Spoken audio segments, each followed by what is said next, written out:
स्वागत है आपका आपकी अपनी चैनल वेक अप पे। इस चैनल पर नैतिक सीख देने वाली मजेदार कहानियाँ आती है। अगर आप इस चैनल पर पहली बार आए हैं तो इस चैनल को सब्सक्राइब कर लीजिए और हाँ, अगर वीडियो अच्छी लगे तो कमेंट और लाइक जरूर करें। तो शुरू करते हैं आज की कहानी। बहुत समय पहले की बात है। एक बंजाराओं की टोली एक स्थान पर न रहकर घूम घूम कर खेती करती थी। ये घूमते घूमते एक स्थान पर पहुँचते, जंगल का हिस्सा साफ करते, खेत बनाते और खेती करने लगते। कुछ वर्षों के बाद जब उन्हें लगता कि अब मिट्टी का उपजाऊपन कम हो रहा है, तो वे वह जगह छोड़कर दूसरी जगह चल देते। फिर वहाँ पर जंगल साफ करके खेत बनाते और खेती करने लगते। इन खेतों को ये लोग झुग्गी कहते थे। झुग्गी पर सब लोग मिलजुल कर रहते थे, मिलजुल कर खेती करते थे। ये झुग्गी किसी एक व्यक्ति के नहीं होते थे। झुग्गी के मुखिया को राया कहते थे और उसकी बात सब लोग मानते थे। ऐसा ही एक झुग्गी एक ऊंची पहाड़ी की तलहटी में कलकल करती एक नदी के किनारे बसा था। इसके मुखिया का नाम चंद्राया और उनकी पत्नी का नाम लाजवती था। चंद्राया और लाजवती की एक ही संतान थी, उनका बेटा माहिराया, जिस पर वे जान छिड़कते थे। माहिराया एक सुंदर, सजीला और मेहनती नौजवान था। एक बार लाजवती नदी में नहा रही थी। पास ही झुग्गी में माहिराया काम कर रहा था। अचानक उसकी माँ की आवाज आई, माही माही जल्दी यहाँ आओ। माहिराया दौड़ता हुआ वहाँ पहुँचा जहाँ उसकी माँ नहा रही थी। उसकी माँ नदी की तरफ इशारा कर रही थी। माही ने देखा नदी के बीचों बीच एक लड़की बही जा रही है। माही नदी की तेज धारा की परवाह किए बिना नदी में कूद पड़ा।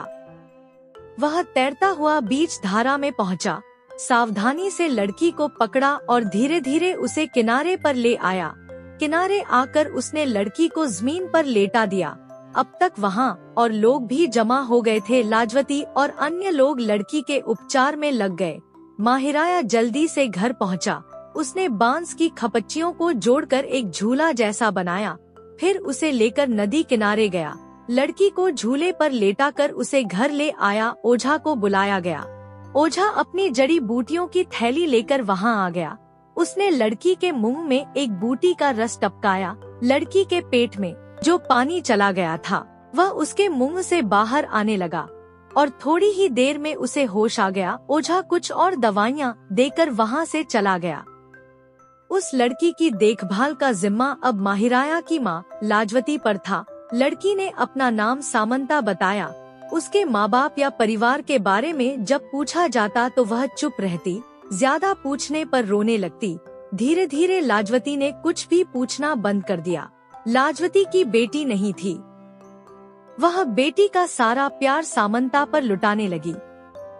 सामंता भी झुग्गी के लड़के लड़कियों में घुल मिल गई। झुग्गी की लड़कियां उसे बताती कि किस तरह माहिराया ने नदी की तेज धारा की परवाह किए बिना उसे बचाया, किस प्रकार प्रेम से उसकी देखभाल की।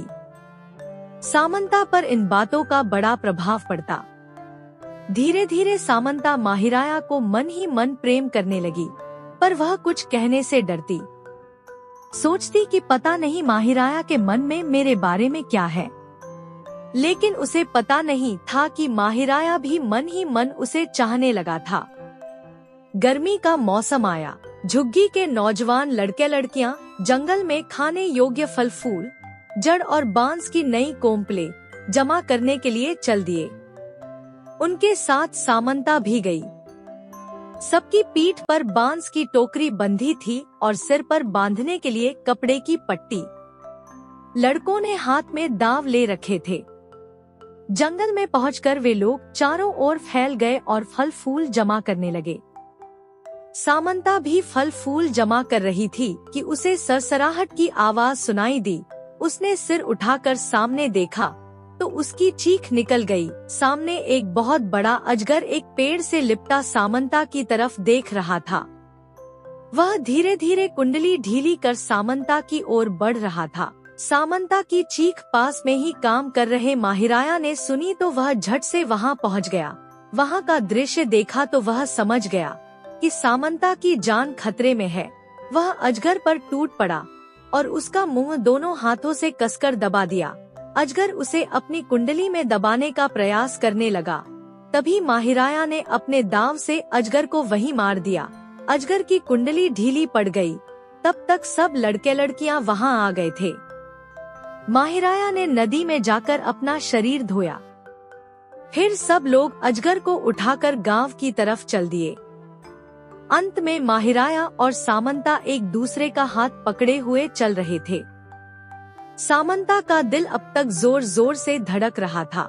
गांव में उस शाम देवता को बलि चढ़ाई गई और रात भर उत्सव होता रहा। माहिराया के माता पिता उसका विवाह एक योग्य कन्या से करना चाहते थे, इसलिए वे एक अच्छी कन्या की खोज में लग गए। माहिराया ने जब माता पिता को अपने लिए लड़की ढूंढते देखा तो सोच में पड़ गया कि कैसे अपने माता पिता को बताए कि वह तो सामंता से विवाह करना चाहता है। इसके लिए उसने अपनी बहन पीहू की मदद मांगी। पीहू अपने चाचा चाची के पास गई और बोली, चाची आप माही के लिए क्यों इधर उधर लड़की ढूंढ रहे हैं? लड़की तो घर में है। कौन? लाजवती ने पूछा। सामंता। और कौन? पीहू बोली।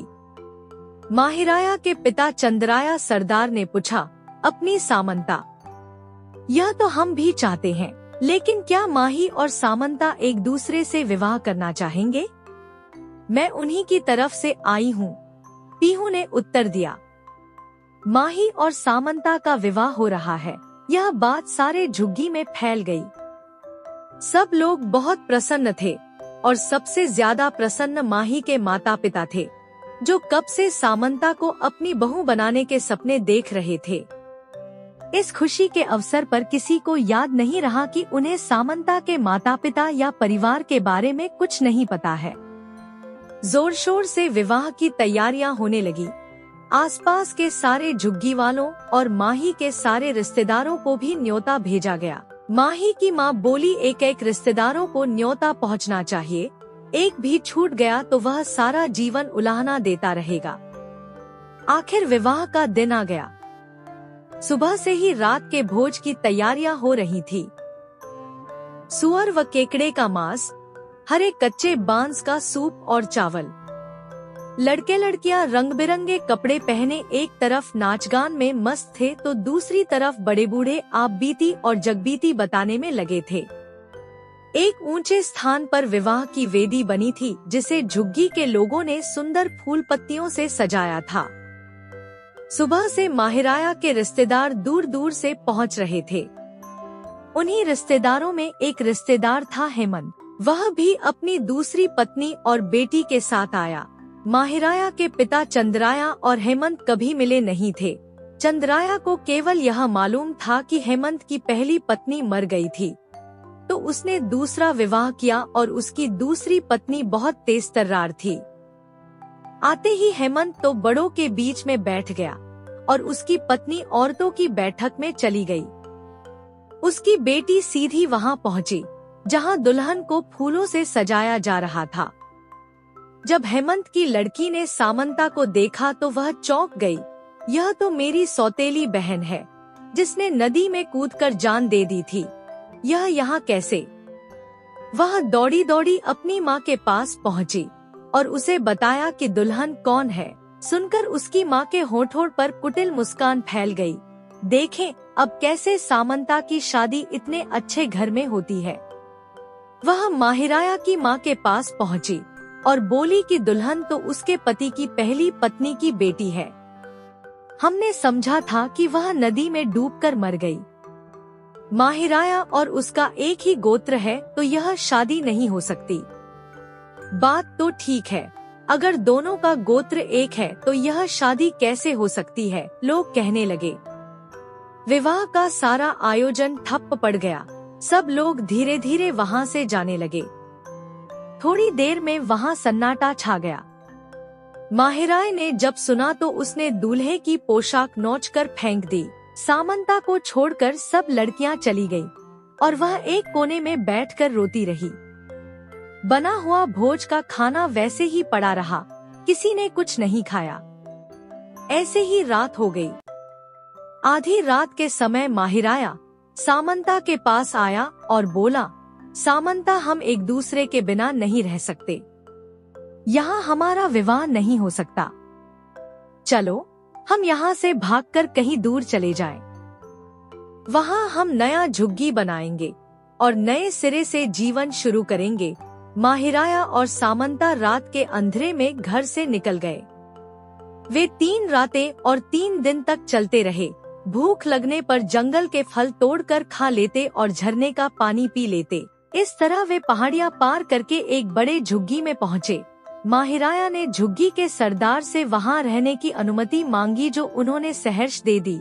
न सिर्फ उन्होंने उन्हें वहाँ रहने दिया, बल्कि उन्हें झुग्गी साफ करने और अपना घर बनाने में भी मदद की। माहिराया ने एक पहाड़ी के ऊपर जमीन से 5-6 फीट ऊंचे बांस के मचान पर अपना घर बनाया। किसी ने उनसे यह नहीं पूछा कि वे लोग कहाँ से आए हैं। सबने यह मान लिया कि वो अपना पिछला झुग्गी छोड़कर नए झुग्गी की तलाश में यहाँ आए हैं। माहिराया और सामंता के मीठे और परिश्रमी व्यवहार के कारण वे शीघ्र ही वहाँ के लोगों में घुल मिल गए। समय खुशी खुशी बीतने लगा। इधर माहिराया के माता पिता ने समझा कि माहिराया और सामंता ने विवाह न होने के कारण आत्महत्या कर ली।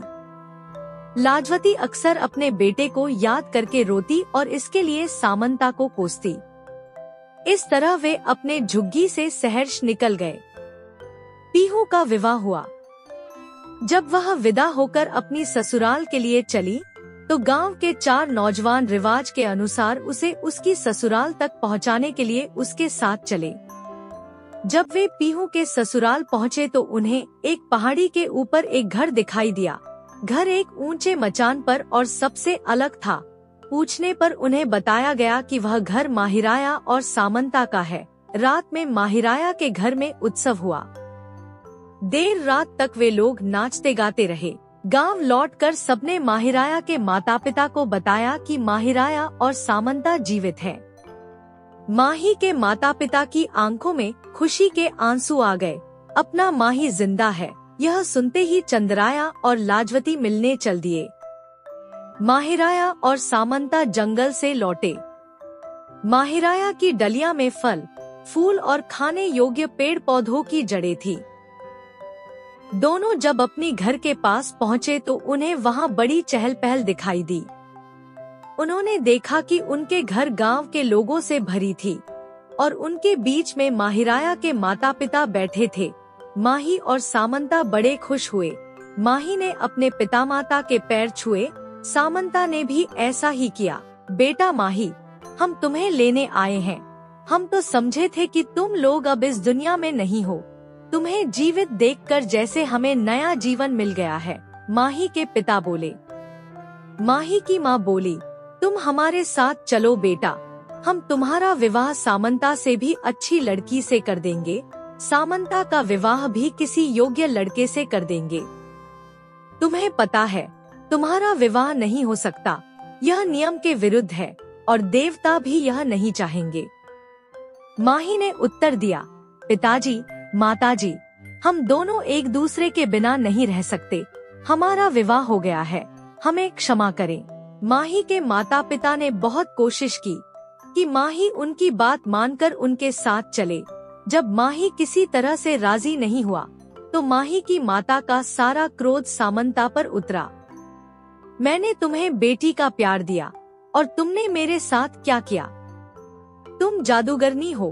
तुमने मेरे पुत्र को मेरे विरुद्ध कर दिया है। देवता तुम्हें इसका दंड देंगे। मेरे मन में तुम्हारे लिए कोई स्थान नहीं है। तुम मर गई मेरे लिए। जब सामंता ने यह सुना तो वह रोने लगी। उसने लाजवती के पैर छुए और बोली, मैंने अपनी माँ को बहुत पहले खो दिया था। आप में मैंने फिर से अपनी माँ को पाया था। आज मैंने फिर से उन्हें खो दिया। जब मेरी माँ कहती है कि मैं उनके लिए मर गई, तो अब मैं जीवित रहकर क्या करूँगी? मुझे मर जाना चाहिए। इतना कहकर सामंता नदी की तरफ भागी। माहिराया ने उसकी आखिरी बात सुन ली थी। वह भी सामंता सामंता रुको कहता उसके पीछे भागा। दोनों नदी के ऊपर ऊंची कगार पर पहुँचे। सामंता बोली, माही, हम इस दुनिया में एक साथ नहीं रह सकते। इससे अच्छा है हम उस दूसरी दुनिया में चलें, जहां हम साथ रह सकेंगे। माही और सामंता ने अपने हाथ फैलाए और नदी में कूद गए। लेकिन तभी एक चमत्कार हुआ।